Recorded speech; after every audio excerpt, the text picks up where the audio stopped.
I'm here to talk about advanced data fetching techniques with SWR, which is a data fetching technique especially for React. And I'm also doing some live coding, so I'm really excited. My name is Lewis. I live in Utrecht. I work at Happy Horizon. I'm the innovation business partner there, but I'm just a developer. And I like cycling. I cycled to Italy, to Berlin, to Paris, and 4 hours on Zandvoort, but that's another story. SWR. This stands for Still While Revalidate. Because if you have different systems, it's very important that the end user doesn't have to fetch every time to the backend. These are React hooks. With SWR, components will get a stream of data, update constantly and automatically, and the UI will always be fast and reactive. It's a very lightweight library. It's created by Vercel. You can use it, an example, when you have your UI. It's a static UI, but there are elements loaded specifically for the logged-in user. So in my case, my name will display Lewis, and the avatar will be displayed. How does it look like in code? Very simple, because we just import the hook, then we go to the endpoint API user, which can also be a separate function, but this is the key which makes it unique. And it is possible in the case from the welcome screen, it displays the name and the avatar, so it can be used twice, and the key is the unique identifier between both. Then you can add a different fetcher. For example, if you're using GraphQL, you want to use Apollo or React Query or something else, not just fetch. Then it gives back 3 properties to data, and if it's loading or if you have an error, so you can adjust your logic. I think it differs from these. There are things like React Query and Apollo. You can also use them in your front end. But the nice thing about SWR is that it's universal, which means the backend doesn't matter which API it is. If it's a REST API or GraphQL API, you can implement it for any backend system you like. So what we're gonna do, we're gonna code. I've set everything up. This is a very fast API, so the data is already displayed. This is connected to the GitHub API, which fetches how many people are watching the data, how many stars it has, and how many forks it has. So the cool thing is that it is really automatically updating. So in case I throw away my star, I say I'm not watching it. Very cool, right? Okay. Super spannend, hè? Oh. There, it's doing the request.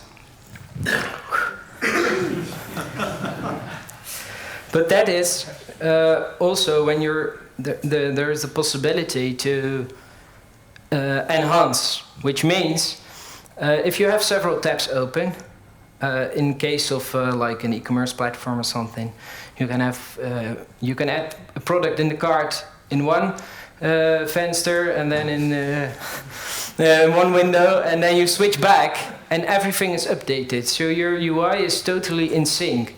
You don't have to reload the page or something. So this is now my action, what I did, but it's also possible to do it not on tab navigation, but with a refresh interval, which means then it's updated even if somebody else does something. Now it was like I have to switch tabs.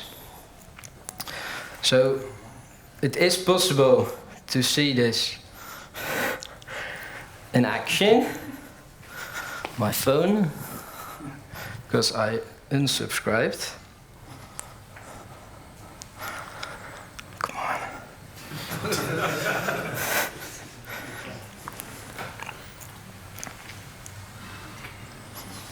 Bling, bling, bling. And the API of GitHub also has caching. There it is, 693. So it automatically updates. I've set the interval lower than it usually is because of the demo. So that's really basic example. Then the next example is the one I'm more about. It's for the end user.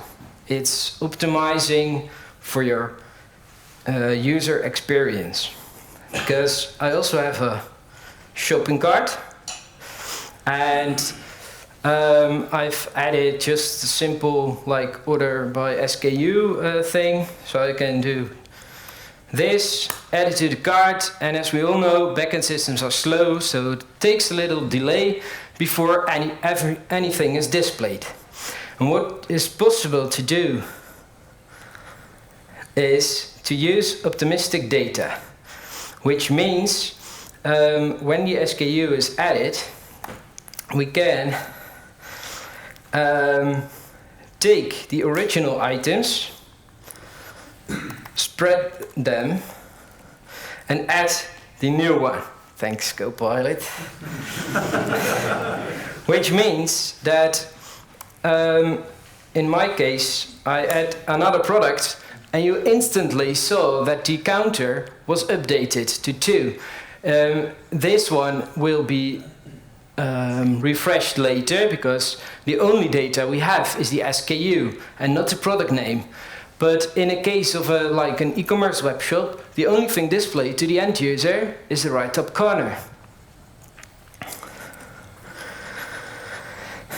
What you then also are able to do, because I think it's very cool if you also implement errors. Because I thought, okay, we're gonna get an error, but no.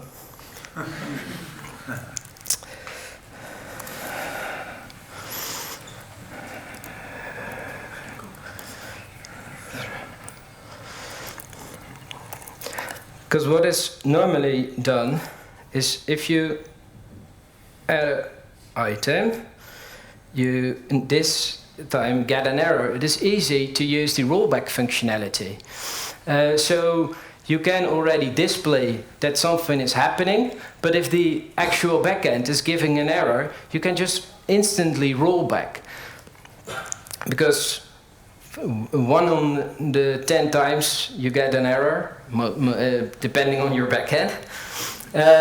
So it's better to give the 9 users a better experience and already get displayed that it's in the shopping basket. For the now take away the error. Yes, thank you.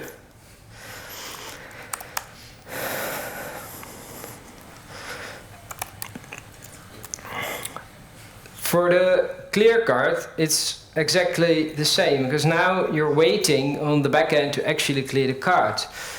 So in this case, you just want to remove your data already. So the user experiences it instantly.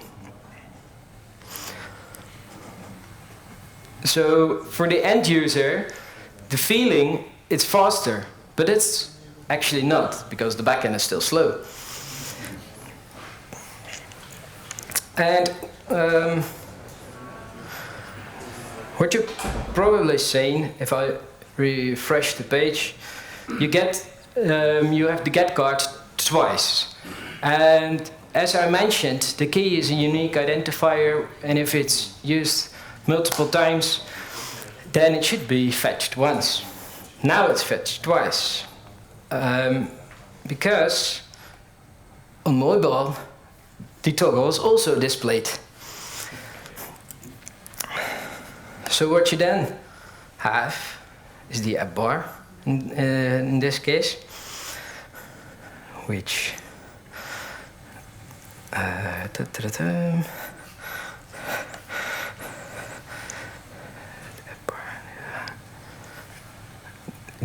okay.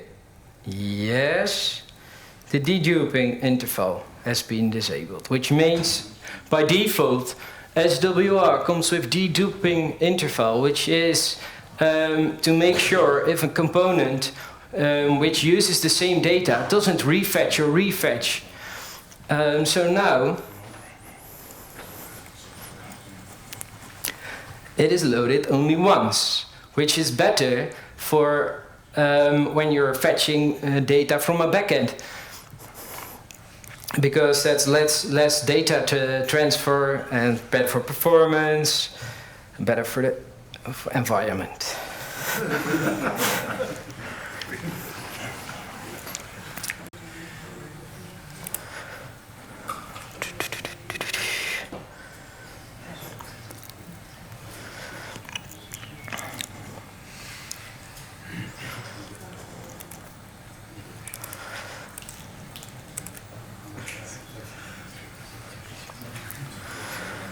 Well, I should have added more items because, of course, at 007 we come to James Bond. So, what you then have is, if you have an e-commerce platform,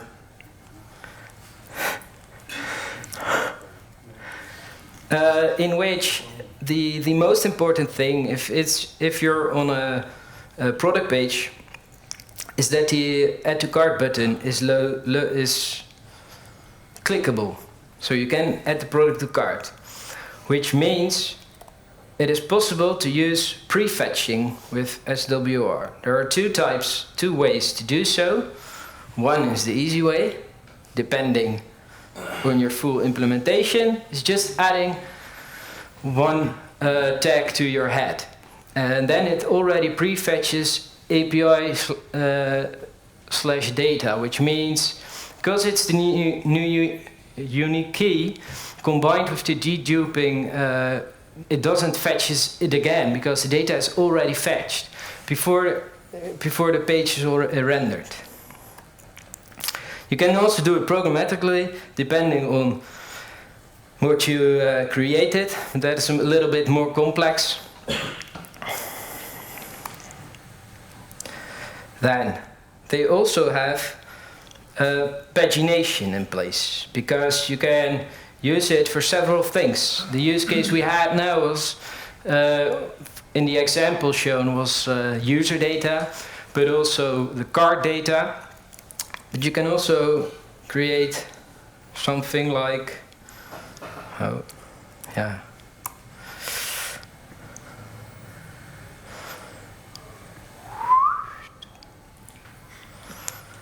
sound effects, yeah. It's like this.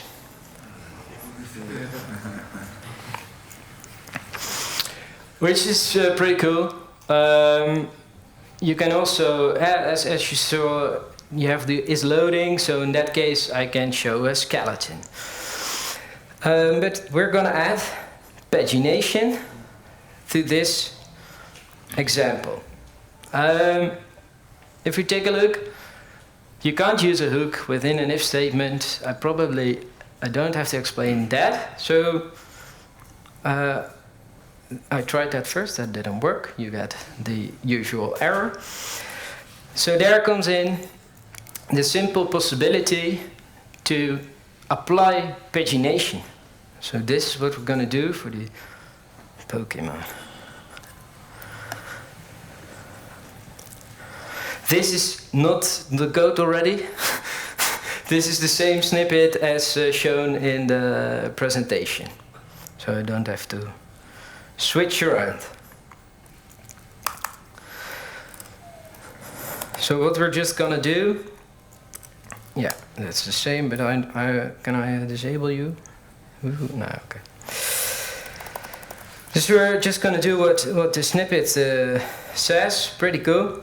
The difference is you're adding a key, and if I go to my Pokemons, there I've added page, which currently always is 1. We don't get any other products back. In this we have the key, this one. This is currently always the same. To identify if the key is unique, we're going to change the page size of the page number. So in this case we're going to do this for loop and then add a load more button. That's not going to be pretty. The rest is with tailwind and some classes, but this is just a button. And then we're going to return the pages. As you can see, this is incorrect. And there is a little bug because I'm using page and not index. So now, very easy.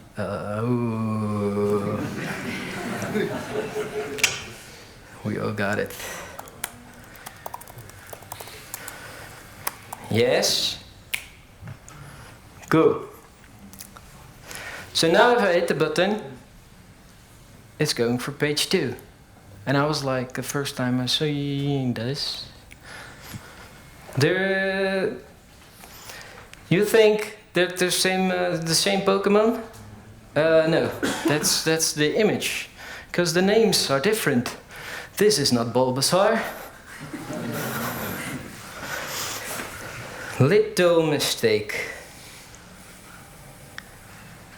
And that's because I'm using somebody's GitHub to render the picture, but I'm using the index, the place of the Pokemon. So number 1 is always Bulbasaur.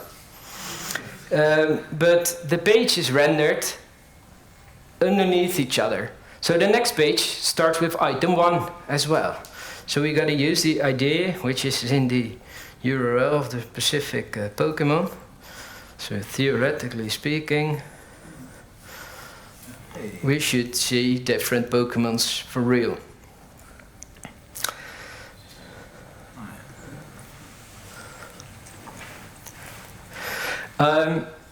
Okay.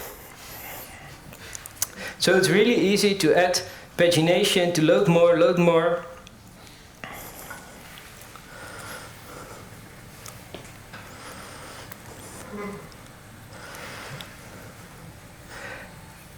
And then we're going back.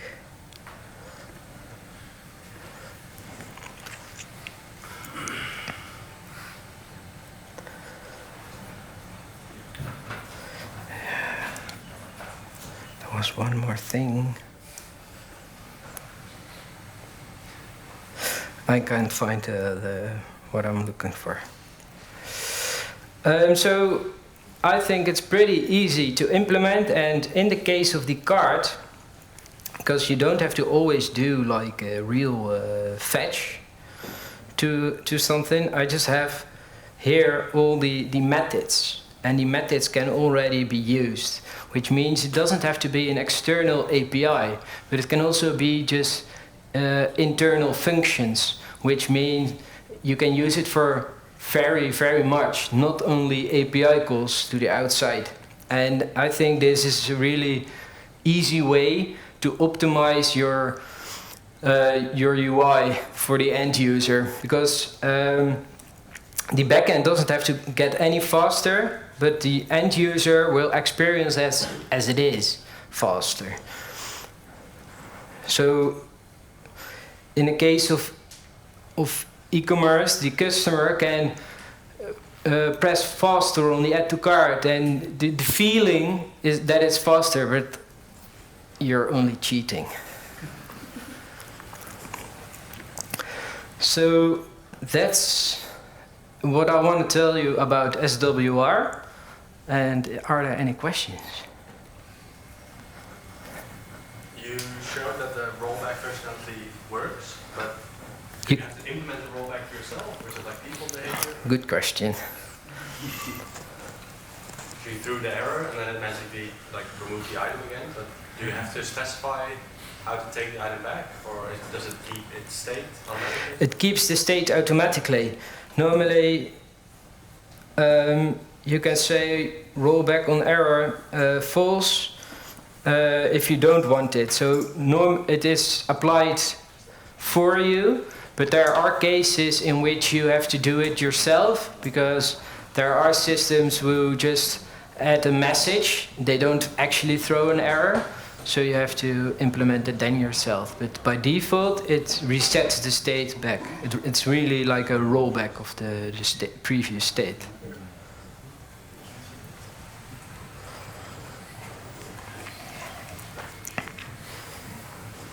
Anyone else?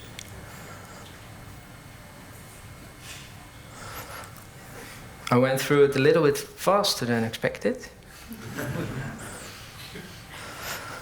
Thank you. I hope you enjoyed.